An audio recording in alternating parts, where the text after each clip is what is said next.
India market invest মাইন্ডসেটে আপনাদের স্বাগত। যারা চ্যানেল নতুন এসেছেন তাদের হলো প্লিজ চ্যানেলটাকে সাবস্ক্রাইব করবেন, লাইক করবেন, বেল আইকনটা প্রেস করবেন, তার সাথে অল বাটনটা প্রেস করবেন, তাই নোটিফিকেশনটা কিন্তু সঙ্গে সঙ্গে আপনাদের কাছে গিয়ে পৌঁছাবে। স্যার, আবার আমরা আইপিও নিয়ে চলে এসেছি, কারণ মার্কেটে এখন ভালো সময় চলছে। এই সময়ে কিন্তু আইপিওর আবার সিজন আসতে চলেছে। তো আইপিএস সিজন আসতে চলেছে মানে বলতে পারেন যে পয়সা ছাপানোর একটা মকা আসতে চলেছে। তো সেরকমই একটা আইপিও কিন্তু নিয়ে আমরা আলোচনা করতে চলেছি, যে আইপিওটা কিন্তু ভালো একটা গ্রে মার্কেট প্রিমিয়াম দেখাচ্ছে। কারণ দেখুন স্যার, গ্রে মার্কেট প্রিমিয়াম যদি ভালো দেখায় তাহলে কিন্তু আমাদের লিস্টিং গেন, যেটার জন্য আমরা আইপিও অ্যাপ্লাই করি, সেই লিস্টিং গেন কিন্তু ভালো হবে। তো চলুন দেখে নিই কোন আইপিওতে পয়সা ছাপানোর মকা আসছে, এবং সেই আইপিওটা কবে থেকে স্টার্ট হচ্ছে, কবে ক্লোজ হচ্ছে, ডিটেলসে আলোচনা করব। চলুন যাওয়া যাক। আমরা এখন কিন্তু ইন্ডেজিন আইপিও নিয়ে কথা বলতে চলেছি। অ্যাট ফার্স্ট আমরা দেখে নেব কোম্পানি কী কাজ করে। এই যে কোম্পানি, এই কোম্পানিটা দেখুন, company offering research and development and management service of health care and pharmaceutical. অর্থাৎ কোম্পানিটার যে এক্সপোজার রয়েছে সেটা কিন্তু হেলথ কেয়ার এবং ফার্মাসিউটিক্যাল সেগমেন্টে রয়েছে। তো 6ই মে থেকে কিন্তু মার্কেট ওপেন হচ্ছে এই কোম্পানিটার আইপিও, এবং 8ই মে ক্লোজ হবে। ফেস ভ্যালু কী আছে দেখুন, ফেস ভ্যালু 2, এবং প্রাইস ব্যান্ড কত আছে, 430 টু 452। তো 452ই ধরে নিন। লট সাইজ 33 রয়েছে। দেখুন কোম্পানিটা কত টাকা তুলবে। কোম্পানিটা কিন্তু 1841 কারোর 0.76 কারোর তুলবে, যার মধ্যে ফ্রেশ ইস্যু মিনস কোম্পানির কাছে এই টাকাটা তার ব্যবসায় লাগাবে। ফ্রেশ ইস্যু কত, 760 কারোর। এবং অফার ফর সেল মানে ওএফএসটা 1081.76 কারোর। এটা কিন্তু কোম্পানির যে প্রোমোটার থাকে তারা এই কোম্পানিটা নেবে। তো কোম্পানির যে টাকাটা তুলছে তার মধ্যে অনলি ফর 760 করোড় কোম্পানির ফ্রেশ ইস্যু, সেটা কোম্পানি তার বিজনেসে লাগাবে, এবং অফার ফর সেল হিসেবে এই টাকাটা কিন্তু তুলবে। ওকে, এবার বলছে কি এমপ্লয়ীদের ডিসকাউন্ট 30 রুপিস পার শেয়ার থাকবে, এমপ্লয়ীদের ডিসকাউন্ট। এবং এই কোম্পানিটা ইস্যু হতে চলেছে কোথায়, ইস্যু হতে চলেছে এনএসসি বিএসসিতে। QIB share offer 50%। তো যতটা শেয়ার তারা আইপিওতে আনতে চলেছে তার মধ্যে 50% এই কিউআইবিরা পার্টিসিপেট করতে পারবে। রিটেল অর্থাৎ আমরা যারা সাধারণ রিটেল ইনভেস্টার, তারা 35% কিন্তু পাবেন আইপিও বিট করতে।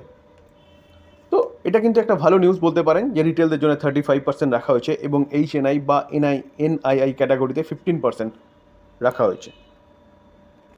দেখুন বেসিক অ্যালটমেন্ট, অর্থাৎ অ্যালটমেন্টের খবর আপনি কবে যাবেন, ক্লোজ হচ্ছে 8ই মে, 9ই মে কিন্তু আপনি অ্যালটমেন্টের খবরটা পাবেন।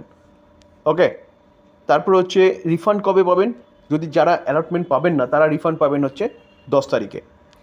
ক্রেডিট অর ডিমেট অ্যাকাউন্ট, আপনি যদি অ্যালটমেন্ট পান তাহলে আপনার ডিমেট অ্যাকাউন্টে ক্রেডিট হবে কত, 10ই মে, এবং লিস্টিং হবে কত, 13ই মে। অর্থাৎ লিস্টিং হওয়ার দিন আপনি যদি ভালো লিস্টিং গেন পান, সেদিনকে এই 13 মের দিনই 10টার সময় যখন এই কোম্পানিটা লিস্ট হবে, তারপরে কিন্তু আপনি সেল করে দিতে পারেন।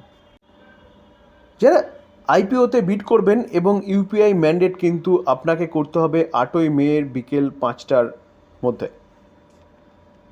দেখুন স্যার, রিটেলরা 1 লট 33টা 14,916 টাকা তাদের লাগবে। রিটেল ম্যাক্সিমাম 13টা লট কিনতে পারবে, কত টাকা, 1,93,908 টাকা তাদের লাগবে। স্মল এইচএনআই ক্যাটাগরিতে 14 লট 2,08,824 অ্যামাউন্ট লাগবে কিন্তু।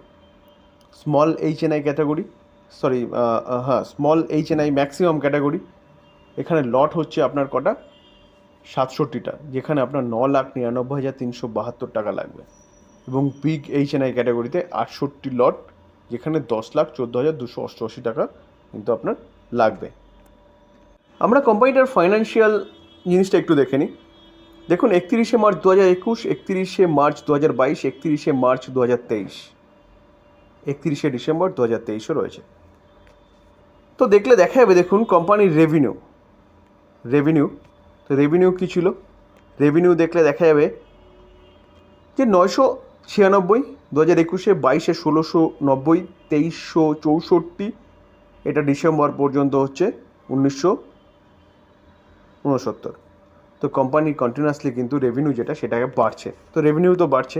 চলুন আমরা প্রফিট আফটার ট্যাক্স অর্থাৎ কোম্পানির প্রফিটটা দেখে নিই। তো দেখলে দেখা যাবে 2021-এ 149.41 করোড়, তারপর 162 করোড়, 266 করোড়, 241। এখনও লাস্ট কোয়ার্টারের রেজাল্ট কিন্তু বাকি রয়েছে কোম্পানিটার। তাহলে কোম্পানির প্রফিটও ভালো করছে, তাহলে বলতে পারেন company profitable company, revenue continuously বাড়ছে, কোম্পানির প্রফিটও কিন্তু বাড়ছে। 2021 থেকে প্রফিট প্রায় ডবলের কাছাকাছি কিন্তু চলে গেছে, তাহলে বলা যেতে পারে কোম্পানি বিজনেস ভালো করছে। আমরা এই ডেট টু ইকুইটি রেশিও দেখলে দেখা যাবে কত, 0.3, অর্থাৎ ডেট টু ইকুইটি রেশিও একদম কিন্তু কম রয়েছে কোম্পানির। এই রেশিও দেখে বোঝা যাচ্ছে কোম্পানির ডেট কিন্তু খুব কম রয়েছে। এবার স্যার আমরা কোম্পানির সম্বন্ধে জানলাম, কোম্পানি কী কাজ করছে, এই আইপিওটা কবে থেকে লিস্ট হচ্ছে, কবে অ্যালটমেন্ট হবে, কবে ডিমেট অ্যাকাউন্টে পৌঁছাবে, কবে লিস্ট হবে, সব কিছু জানলাম। কোম্পানির ফাইন্যান্সিয়াল ব্যাপার সম্বন্ধে জানলাম। এবার দেখে নিই যে আইপিওতে আমরা যে বিড করব কেন করব, অর্থাৎ গ্রে মার্কেট প্রিমিয়াম। তো এই কোম্পানিটার গ্রে মার্কেট প্রিমিয়াম কী যাচ্ছে সেটা চলুন দেখি। দেখুন গ্রে মার্কেট প্রিমিয়াম কত দেখাচ্ছে, 240। বুঝতে পারছেন তো? চলুন পার্সেন্টেজ হিসেবে দেখি। যেখানে কোম্পানির যে অফার প্রাইস রেখেছে সেই অফার প্রাইস অনুযায়ী দেখলে দেখা যাবে কোম্পানি হচ্ছে 252 হচ্ছে অফার প্রাইস রেখেছে, 252, সরি 452। আর কোম্পানি অফার প্রাইস কত রেখেছে, 452 অফার প্রাইস, আর গ্রে মার্কেট প্রিমিয়াম বলছে কত, 240। তো পার্সেন্টেজ ম্যানারে দেখলে দেখা যাবে এখনও পর্যন্ত কোম্পানি কিন্তু 53% গ্রে মার্কেট প্রিমিয়াম দেখাচ্ছে। তো সেই জায়গায় দাঁড়িয়ে এত ভালো গ্রে মার্কেট প্রিমিয়াম দেখাচ্ছে 240 বা 53%। এই গ্রে মার্কেট প্রিমিয়াম কিন্তু স্যার আরও বাড়তে পারে, এটা কিন্তু মার্কেটের উপর ডিপেন্ড করছে, বা এখান থেকে কমতেও পারে। তো যেখানে এত ভালো গ্রে মার্কেট প্রিমিয়াম দেখাচ্ছে তাহলে এই আইপিও নিয়ে কিন্তু চিন্তাভাবনা করা যায়, বা এই আইপিওতে বিট করা যায় যদি 53% করে থাকে পার শেয়ারে। যেহেতু 33টা এক লটে 33টা শেয়ার থাকবে, তো পার শেয়ারে যদি আপনি 240 করে পান তাহলে 33 ইন্টু 240 যা হবে সেটা কিন্তু আপনার লিস্টিং গেন পেতে পারেন। ঠিক আছে, এটা একটা ভালো অ্যামাউন্ট কিন্তু আপনি পেতে পারেন। দেখুন স্যার লিস্টিং গেন কিন্তু বাড়ছে, 150 ছিল 160, তারপরে কত হয়েছে, তারপরে 170 হয়েছে, 170টা 220, 240, 240টা হচ্ছে 240ই রয়েছে আজকে 3 তারিখ। তো এই ছিল আইপিও ডিটেলস। যদি আলোচনাটা ভালো লাগে, যারা চ্যানেল নতুন এসেছেন তাদের বলো প্লিজ চ্যানেলটাকে সাবস্ক্রাইব করবেন, লাইক করবেন, বেল আইকনটা প্রেস করবেন এই ধরনের ইনফরমেটিভ ভিডিও পাওয়ার জন্য। থ্যাংক ইউ, ভালো থাকবেন।